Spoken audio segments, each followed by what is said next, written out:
everyone, and welcome to Lauren's Take. Oh my goodness, I'm so sorry it took me so long to make this video. Don't think it took me this long to read Ragpicker King. It was amazing. It's just I am a teacher, okay? I am a teacher, as y'all already know, and this month it's been a doozy. It's been a doozy. I have been through the ringer. I was sick for 4 days. My mom was sick for a bit. My kids, you know, it's been a time, but I am here. We are ready. I have it right here. This is the Amazon version that I got. I was trying not to do Amazon. I had pre-ordered it before all the crap happened with DEI and everything like that. So forgive me, but that is why it's this version. But anyway, still, these two, we'll get to them, but Ragpicker King is the sequel to Swordcatcher. We waited almost, it was about a year and a half for this one, and I enjoyed every second of it, but let's get into it. Please make sure to give this video a like and subscribe to the channel if you're not subscribed already, and let's get into it. This book, yo, it put your girl through the ringer. It was a time. I will say, though, automatically, it was hands down better than Swordcatcher. I loved it tremendously. It was such a fun read. I was on the edge of my seat all the way through. I was binge reading hundreds of pages at a time.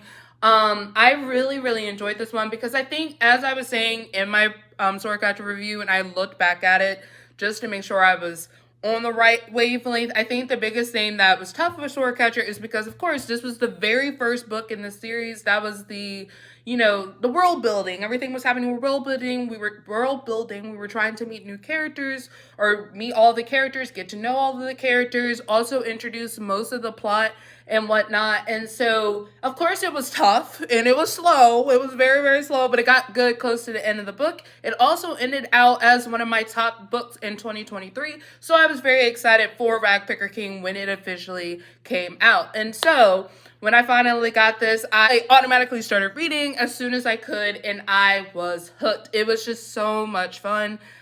This story takes place about 3 months after the events of Swordcatcher, and it is a situation in which Kel is now working with Ragpicker King. He's trying to figure out what the heck happened with the Shining Gallery massacre, right? So he's working with Ragpicker King as a request of Jolivet to make sure that he can kind of try to figure out what the heck happened. They're also in a situation where Lynn, she, you know, told everyone that she was the goddess, even though she wasn't the goddess, but then we end up finding out she may actually be the goddess, but that is something for later in the video.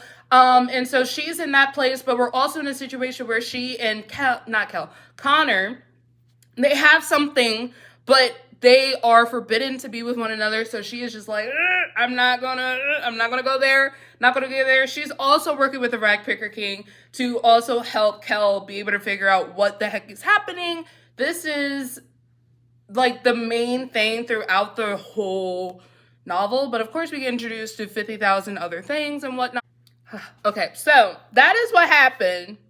Pretty much. That was the whole point of the story and the review, period. I'm kidding. So that is essentially what we were trying to work through the entirety of the novel. It was very much like, it was plot twist after plot twist after plot twist. That's something that I did enjoy, though, in Swordcatcher.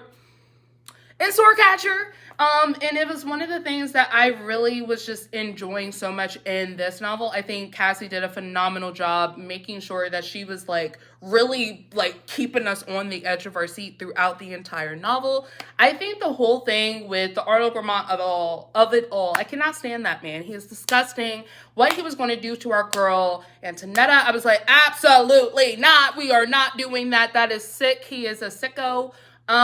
He was essentially basically saying the first night of their marriage that all of the heads of households, or all of the, you know, nobility on the hill were essentially going to be there to watch. And I'm like, you are a sicko. Like, you're disgusting. And, you know, Kel was about to kill him right there. And I was like, you know, in this situation, I don't mind the fact that he may punch you in the face. You deserve it, because how freaking dare you do that to that woman? Like, no. And you know, coming to Antonetta is such a, you know, she's such an interesting character. In Swordcatcher, I could not get a read on her. Most of this book, I could not get a read on her, but eventually we found out some things, and it was crazy. And so I really loved how that ends. We'll get to that in a second. But I will say, Kel, like throughout the entirety of the novel, like he was really in that space where he was just torn between what he knows he's supposed to do just as Swordcatcher, right? But also really trying to uncover everything. And he was really kind of turning into a whole nother version of himself that was not the Kel Anshuman that he had been like for so long. He was really becoming Kel Saren, and I think that was like the cool part that we got to see. So we really got to see Kel kind of like evolve in a way that was so beneficial to him as a whole, and so I really enjoyed that. I was like, period, go do the thing. All right, so he was really trying to figure out himself and really try to, you know, get to the bottom of things. And things were just uncovering themselves one after the other. And then he found out, though, spoilers, the connections to the Elaines, Antonetta's family. And so her mom was very much involved in whatever happened at the Shining Gallery. And so that was crazy to him. He was like, what? Then there were the new guy, Cyprian Cabral. He was a new person who was brought into the group, you know, because of what happened at the end. It was something that happened, I think, within the Shining Gallery, and he, like, got brought up because of it. And so his charter came into the situation. The charter families is what I've been meaning to say. And he was an interesting character as well. I didn't really know what I thought of him. So that was the whole situation. I think what was also interesting with Kel is how he and Connor, you know, they were kind of not on, you know, the same page and for most of the book. And that was sad. That was really sad. I really, like, it was tough because they would have really sweet, really cute moments, but there were many times where they were just kind of branching off from one another, and it was really tough because you're like, how do we reckon with this? But it's also a situation like Kel can't really say anything, right? Because he didn't want to necessarily get in trouble. And Jolivet told him not to tell anyone about what was going on. And so he was torn with that. But he's like, but Connor's my bestie. Like, I gotta help him. He's really like my brother. And Connor looks to Kel as the same person as the situation, or in the situation of Kel will never do anything wrong. He will always have my back. He's the only person I can trust. He's the only person I have 100% faith in. And so I think that is the sad situation of what happens, you know, later on in the novel, in which, you know, because the stupid Falconet, however you want to say his name, he had to ruin it. You know, I called it real quick. We're jumping to the end of the book. Okay, we're jumping to the end. I freaking called Falconet out. I called that out in Swordcatcher. I said, because we knew whoever is like the main culprit, or whoever is telling people or selling information or giving out information to the enemies, I knew it was Falconet. I knew it the entire time. I'm like, Montfaucon, love that guy, not him. It's not him. It's not him. Because he, like, love him, but he's really dumb. And so I was like, it's not him. It cannot be him. It has to be Falconet, because Falconet has a hand in, like, everything. And we kind of saw it a little bit earlier in Ragpicker King, with Falconet being at the, at Caravel, and that whole situation. And it was just like, you know, I don't trust this. But I called it back in Swordcatcher. I knew he was the rat. I knew he was the rat. Then he caused all the havoc that happened at the end. That hurt your girl's heart. I was upset. I was like, poor Cal, poor Connor. Like, it was just like, our friends are broken right now. They're broken. And it's just like, so child, it was a lot. It was a lot. So, you know, that's what happened with Kel. But let's talk really quickly about Kel and Antonetta, because I did enjoy these two. I think the cool thing, though, with Kel and Antonetta is that we were in such a weird place with them, because, you know, they had a scene. They had a whole scene. I was like, ooh. That was scandalous. And I was like, okay. But the thing with them is it's so tough because they still keep so much from one another. And they essentially get to that point where they realize how much they're keeping from each other. And it's so sad because they both love each other, but they don't know how to like reckon that with the fact that one, they're both lying to each other, but then two, they're also in a position where they know they're probably not going to be able to be together at this point, right? And it's like, it's so tough, but I really love what Cassie did with them. I really did. It was one of those things that, like, y'all know in Swordcatcher, your girl was confused about who was supposed to end up with who. And at one point at the beginning of the book, I still didn't know because, again, there are still things with Kel and Lynn that, like, I still don't know 100%. They've just made me really, really good friends because she was like, I shouldn't be thinking about Connor, of course. But then she was like, but I shouldn't be thinking about Kelly either. Like, you know, that situation. And then they were both just be so concerned from one another and so worried about one another. And even when we think about the whole fiasco of it all at the end, like, Lynn was going to bat for Kel. But it was also because, like, he wasn't wrong. But anyway. So that's not a good argument there, Lauren. Anyway, I think it was really, really sweet to be able to see Kel and Antonetta's relationship develop a little bit more, really get to see who Kel is to Antonetta and who Antonetta is to Kel, and to be able to learn who she is more so through all of the secrets that we were uncovering for her throughout the story. And I will say Antonetta in general, like, she was actually, I like her. You know, she was really hard to read for a bit, but I think we got somewhere and it was really great. I was truly enjoying it. I was like, okay, I can get with this, so that was fun. I really enjoyed that.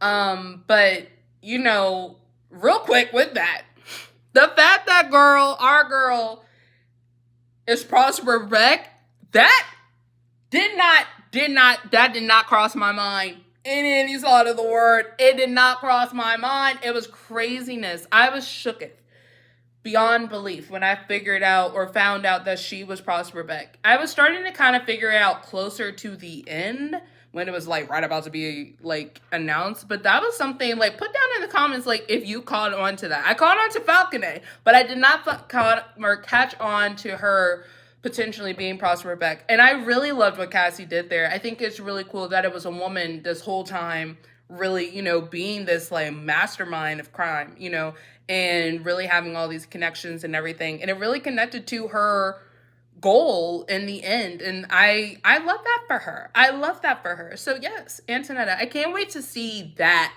evolve in the next book, because I don't really know why, or I have not, like, for Lent, I gave up social media, so me making this YouTube video is, like, hilarious, because, like, I can post it, but I'm not going to be able to, like, watch it till Sunday.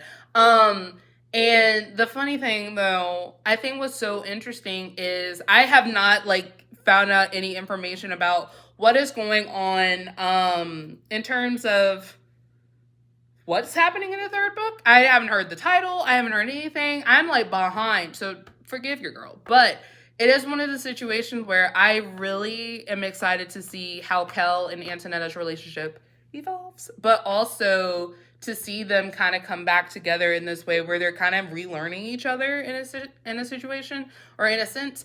And I love that. I think it's going to be really cute. I think it's going to be really, really great. I'm here for it. It's going to be great. So, yeah, that's something that I really enjoyed in this series. In this novel. But let's move on real quick to Kana and Lynn and Angelica. I don't know why I was so dramatic just now. But anyway, so Lynn, love her. She, I really, really started really loving Lynn. I liked her a lot in Swordcatcher, obviously, but, like, she's such a kind person and such a good person, but she's also that person who's going to have to do the wrong thing for the right reason, 100%. And she, she takes her job very, very, very seriously. She is that girl. And I was like, yes, do the thing. But I think her whole journey throughout the story was, like, really fleshed out well. I think Cassie did a phenomenal job of really showing like all of the things that she was dealing with, because one, she had the goddess situation, she still had the Miriam situation. And you know, we end up seeing that that was solved because she actually was potentially the goddess. And being able to, you know, explore that side of herself, as well as her whole situation with Connor and that whole little situation. I thought that was just really cool and really awesome for her character throughout. I think she had a really great, steady progression through the novel, and it was something that I think Cassie did phenomenally with. I mean, she always makes amazing female characters, so I'm not shocked. But it was really cool to be able to see Lynn kind of grow in that way. And so thinking about Aaron Benjuda, that guy was interesting. He was very, very, very, very interesting. The Exelar, I believe is how you pronounce it, or Ezelark. So I think that is something that I really enjoyed, being able to see that relationship, because I did not think that he was going to be as cool as he was, Aaron. I thought he was going to be really like a jerk, but he really had her back, and he was really trying to push her to be honest, and she was like, well, no, I can't really do that. It's going to be a really bad situation. It's not. But he still really had her back, and so I appreciated that aspect of him throughout the novel, and he was just interesting. I was like, is something happening with these two? It's kind of weird. I don't know how to feel about this. And also connected to all of that, Ragpicker King, his connection, he was a part of the Ashkar, bruh. He was a Maharam's son, bruh. Like, that was wild. And I think it's so cool that Lynn, you know, trying to discover her magic situation, all of that good stuff, and how that correlated with the fact that Ragpicker King was in the same situation, and he's the one helping her and the one trying to support her in anything that she needs, and then have the connection of the Exilart. Like, bruh, it was insane. I really enjoyed that. I thought that was really great. And I think it was because, again, Lynn was going through this journey of really trying to find who she was, and really trying to figure out, understand her power that she was, you know, slowly unveiling throughout the course of the book. So that was really, really cool to be able to see. And, you know, we got to talk about Connor and Lynn. What child?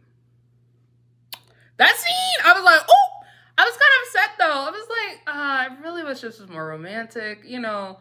It's passionate, I'll give you that. It's like, it's giving Kate and Anthony in season 2, but it's like one of those situations where it's like, Lynn deserves so much more. She deserves better. You know, Connor, really. And then the whole mistress situation of it all, I was like, I was right with Lynn, her whole like mindset. I said, girl, whatever you choose, I got you.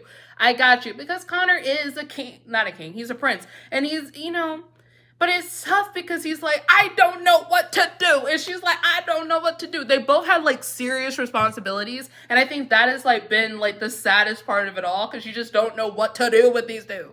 You know, they've been through it all. They've been through the ringer. They have been through the ringer. And it's one of those situations where it's just like, it's tough.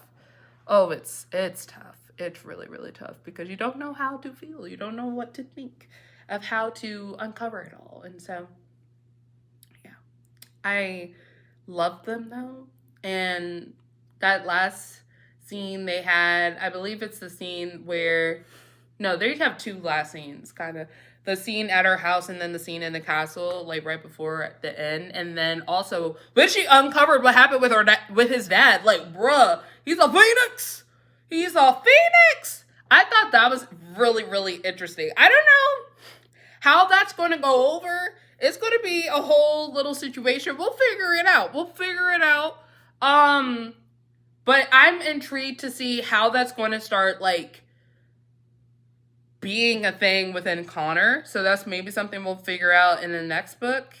And if they can stop it, or if it's something they want to keep. I don't know. It's going to be interesting. I can't wait to see how that plays out. But I will say, like, their breakup scene was, like, pain. It was so much pain. And like Connor in the last, you know, conversations really that he had with Kel and Lynn in terms of the more so like the confrontation situation. The Kel one was so painful. That was so painful. I was just like, my guys, I'm so sad for them. They don't deserve this. And it was all because, like, and it's so frustrating. That's why Jolivet could go to heck. He could go to heck. Anyway, I just felt for them. But I loved how Connor, in the end, did save him. Because, again, Kel is his dude. He got him. But it's also, like, I really can't wait to see how that all develops and unfolds. It's going to be so cool. And then I also think the whole situation with Connor and Lynn, I think that is really interesting as well. Because how they ended was also kind of like, ugh. You know, it was just like, we don't know what to do here. Like, we don't know what to do. We don't know what to say. And so I don't know. I'm excited though. I can't wait. I'm just in that position right now that I need the next book now. Like, Cassie, you can't do this to me. But I also realize is that next year we're finally getting the Wicked Powers. Oh my gosh. So, you know, if I gotta wait for a sword catcher for Shadowhunters, I'm fine with it. I am so fine with it. Because y'all know, like, the whole month of January, like, I was consumed by, like, Shadowhunters. But I've also been reading a whole nother series, which is the what is it called? Y'all know what it is. Throne of Glass series. I've been reading that. And I'm on Queen of Shadow now, and that's getting good. But it's like, Shadowhunters is my first love. You know, that and Percy Jackson. And, you know, Ragpicker King was coming into that realm, because this is like what I love Cassie for. Like, you know, this book was back to that feeling because we got over the world building, we got over all of those great things, and there was so much going on that I was just like entertained the entire time. So I will have to give it. I also apologize for how all over the place this review was, but it's better than my last review that I did, and I'm pretty sure that was like the last video. No, I did another video. But anyway, I will say this lovely novel, I had to give it a good 5 stars. You know, I don't know what that was. Anyway, 5 stars. I really enjoyed this one, as I already told y'all. It was just really entertaining. It kept me on the edge of my seat for the whole story. I think everything was fleshed out so well. And I think everything was also set up so well for the next novel in the series. So I cannot wait to see what our girl Cassie has in store for us. Alright, y'all, that concludes this video. I hope you enjoyed watching it as I enjoyed making it. Please, please give this video a big thumbs up. Don't give it a thumbs down. That's just rude. Also, subscribe if you're not subscribed already. And I shall see y'all in the next one, which will probably be a review video of Sunrise on the Reaping, because you know I already have it about halfway through. I wasn't trying to make a song, but it happened. Anyway, it is amazing. I can't wait. If you have not read Sunrise on the Reaping yet, or haven't gotten it yet, what are you doing with your life? Get that book ASAP. It is ruining my life. I need people to talk about it with. So anyway, also comment down below your thoughts of Ragpicker King. I loved it so much. And I shall see y'all in the next one. All right? Bye-bye.